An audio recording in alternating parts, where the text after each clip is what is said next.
ODT reste qu'on là. Filmez ça bas moi. Si jamais filmez tout ça bas moi ODT. ODT jamais ça sur YouTube. Mais vous arrivez sur YouTube. Arrivez sur YouTube. Qui monte qui ODT, Timal? ODT c'est moi. Pas tenir longtemps, pas te dire qui monte qui ODT. ODT c'est moi. C'est moi qui ODT. Coucou la maman ODT. Justement, il y a même combien de mesures? Merci ODT. C'est un mal premier. ODT va péter dans l'émission. ODT. Moi j'aime bien ODT. ODT tout partout. On dit oui. Et ODT qui a pété dans l'univers. ODT qui a pété dans l'univers. J'adore bébé. Pété dans l'univers, j'adore bébé. J'adore. Il y a un bel visage en gros fesses. Oh yes, God bless. Il y a un bel visage en gros fesses. Oh yes, God bless. Philippe ça. Bonjour, bon j'ai lancé une vidéo tout à l'heure mais bon, je sais pas qu'est-ce qui se passe avec le réseau. Donc en fait ce matin, je me suis levé comme tout Guadeloupéen parce que je sais que le RAP-PRAC Guadeloupe menait une action, il y avait appelé au rassemblement sur le parking du Palais des Sports Gouzier ce matin. Donc je me suis rendu, histoire de voir un peu tout cet engouement populaire par rapport à la vie chère qui concerne tout le monde. Et malheureusement en fait, j'ai l'impression qu'on a 400 000 Guadeloupéens concernés qui attendent que 20 Guadeloupéens réussissent à rassembler 10 000 Guadeloupéens. Alors bien évidemment, j'ai vu depuis que ce combat a commencé à faire effet sur les réseaux et qu'il y a quand même une petite énergie afin de pouvoir faire en sorte qu'il y ait des personnes qui se lèvent pour lutter contre la vie chère. J'ai cette impression aussi que bon, puisque certains n'ont pas initié le mouvement, il n'y a pas dedans. C'est comme ça, on est dans un souci d'ego, etc., etc. Mais le but n'est pas de traiter de ce sujet-là aujourd'hui. Le but est que vous puissiez vraiment comprendre que si c'est pas tout le monde, ça ne peut pas être à chaque fois les mêmes qui vont aller se battre pour vos droits, pour de l'équité, pour votre bien en fait. Il faut que tout le monde se rassemble en fait. Malheureusement, j'ai vu à peine une cinquantaine de personnes ce matin, ce qui est dommage. Parce que la cause elle est noble. Est-ce qu'on peut continuer à payer qu'on ait un coût de la vie aussi élevé? Non. Et quand je dis coût de la vie, bien sûr des actions ont été menées dans des supermarchés, des actions ont été menées par rapport aux denrées alimentaires, mais ça concerne tout. Ça concerne le transport, ça concerne les billets d'avion, ça concerne les loisirs, ça concerne le carburant, ça concerne beaucoup de choses. Et malheureusement, j'ai l'impression qu'on ne se mobilise pas pour pouvoir faire en sorte que ça puisse cesser, comme si on s'est complaint d'une situation inacceptable pendant des décennies et qu'on a l'impression que c'est toujours les mêmes, on prend les flambeaux pour ça mener en combat bazot. Je vais vous dire là, on est hypocrite. Si un jour demain, ce mouvement-là prend un peu d'ampleur, qu'il y a 3-4 000 Guadeloupéens qui arrivent à faire plier le système de façon à ce qu'ils puissent avoir, c'est un exemple, un magasin où tout est au prix métropole, c'est-à-dire moitié moins cher, même 200-300%, moitié, voire le tiers, enfin bon bref. On ouvre un supermarché et tout est à moitié prix.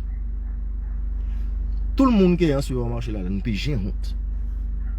De mon côté, je ne suis pas dans les actions, je suis un homme d'action, pas dans les actions où on va barrer magasins, etc. Je ne suis pas contre, je soutiens ceux qui le font, c'est pas mon mode d'action. J'ai pas envie que demain, je boycotte un supermarché, que je me mette devant le supermarché, que le distributeur décide qu'il mette son kilo d'aile de poulet à 1 € et que mon peuple me brise le cœur en me marchant dessus. Comment qui j'en soyez, hein? Donc tout ça pour vous dire que bon, et là, on va se réveiller. Il faut vraiment qu'on mène des actions, il faut vraiment qu'on fasse quelque chose. On ne peut pas rester comme ça, ça suffit. Et à un certain moment, stop, pas le temps. Nous paraît si ça, t'as des négociations où tout est opaque. Non, allez là, toute bite là doit être visible. Si demain on doit s'asseoir quelque part, tout doit être visible. On doit être dans la transparence. Il y a plusieurs infractions qui se font tous les jours.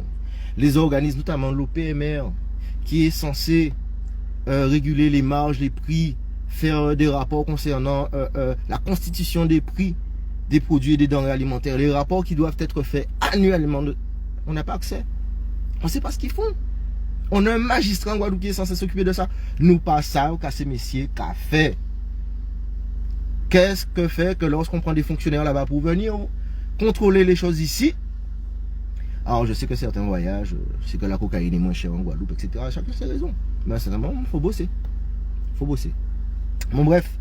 Je pense que mercredi, on va se donner rendez-vous au Vélodrome de Gourdeliane. Je vais consulter Mercedes, les autres membres du RP-PRAC. Mais surtout, n'ayez pas peur de vous rassembler. N'ayez pas peur. On ne peut pas continuer. Bonne journée à vous.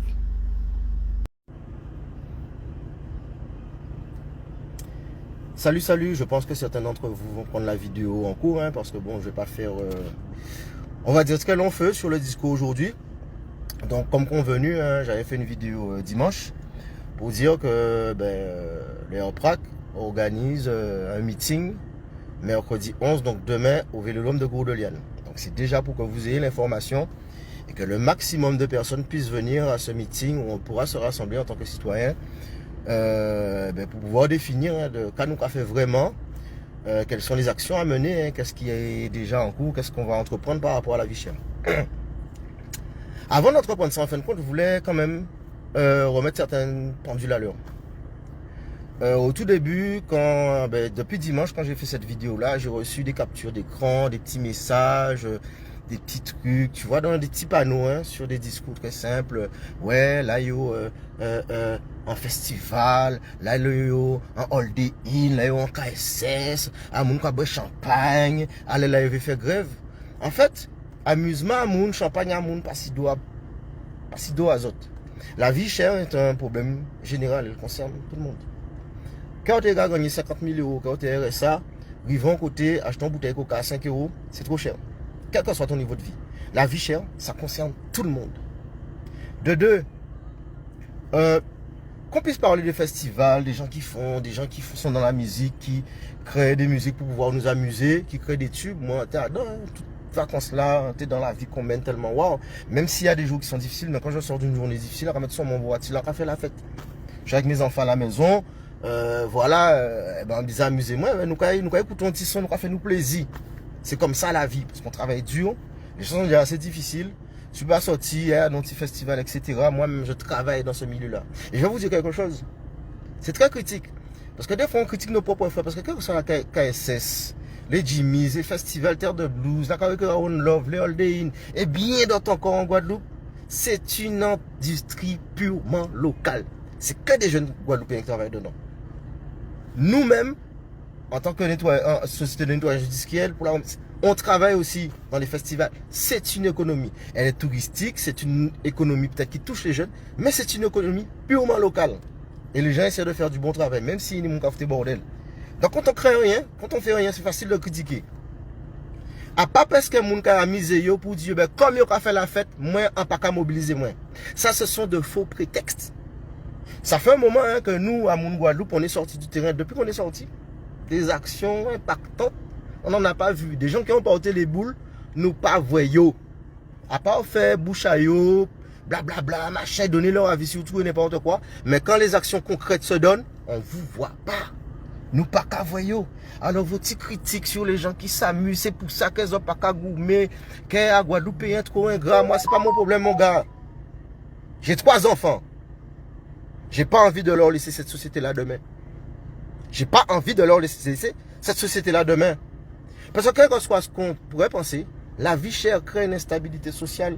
Ça crée des fractures qui de toute façon feront en sorte qu'il y ait un creuset social, une violence systémique, endémique dans notre pays, qui font en sorte que nos enfants ont du mal à sortir demain, à évoluer, parce qu'ils seront dans une société où est-ce qu'il y aura trop d'écart entre ceux qui peuvent et ceux qui ne peuvent pas, entre des discours très cons comme vous le faites des fois sur les réseaux, et une réalité où est-ce qu'il y a des parents qui travaillent pour permettre à leurs enfants d'avoir un certain niveau de vie parce qu'ils ont avoir une misère. Et autant là, ils ont 100 mauvaises autres. Tu vois, il faut vraiment qu'on comprenne que cette problématique concerne tous les Guadeloupéens. Le secteur des petites et moyennes entreprises, le BTP, l'industrie, le commerce, le tourisme. Quand on a des restaurateurs qui sont obligés de faire des menus pour être sur une offre concurrentielle quasiment au prix des menus Hexagone, mais qu'ils achètent les denrées alimentaires 2 fois plus cher, mais qui ont les mêmes charges sociales, les mêmes charges patronales, et qui arrivent à faire du bon travail en Guadeloupe, il faut saluer le travail de ces gens-là. L'économie touristique est la première rentrée, c'est la première richesse de l'île.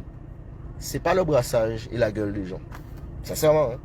C'est juste pour qu'on puisse établir que demain, il y a le grand meeting du RP-PRAC.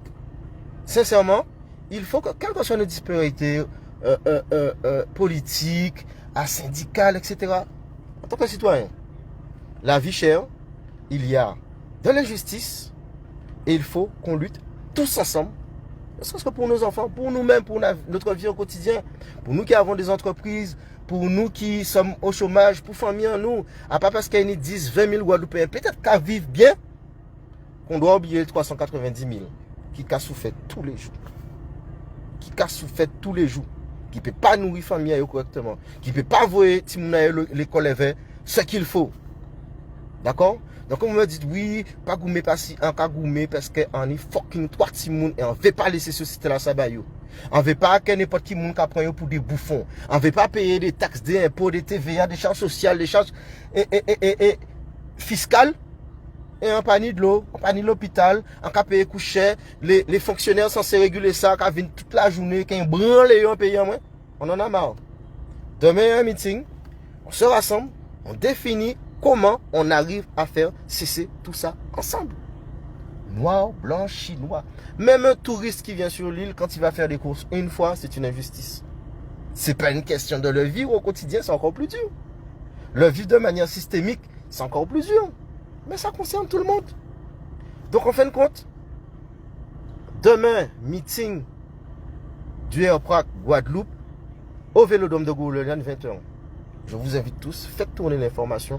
Les gens qui me connaissent, faites information là tourner. En qui là aussi, je suis porte-parole du mouvement citoyen Moun Guadeloupe, certes, mais en tant que citoyen, porter toute connaissance en main sans paix, d'aide à ça, ben, nous que mettre en route. Vous savez très bien que ça commence doucement. Mais il faut que ce soit la masse qui arrive à faire plier cette petite bande de connards inutiles en face. C'est tout. Il y a des abus, il y a de l'injustice. Il faut vraiment qu'on arrête de se faire marcher sur les pieds. Mais c'est ensemble qu'on doit le faire. Bon, je vous dis à bientôt en pays, donc qui ça? Zora connaître. À très bientôt.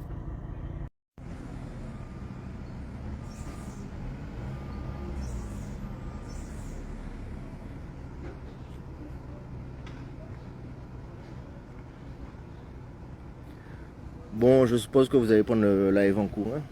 Bon, alors depuis 2 jours, je suis en Martinique.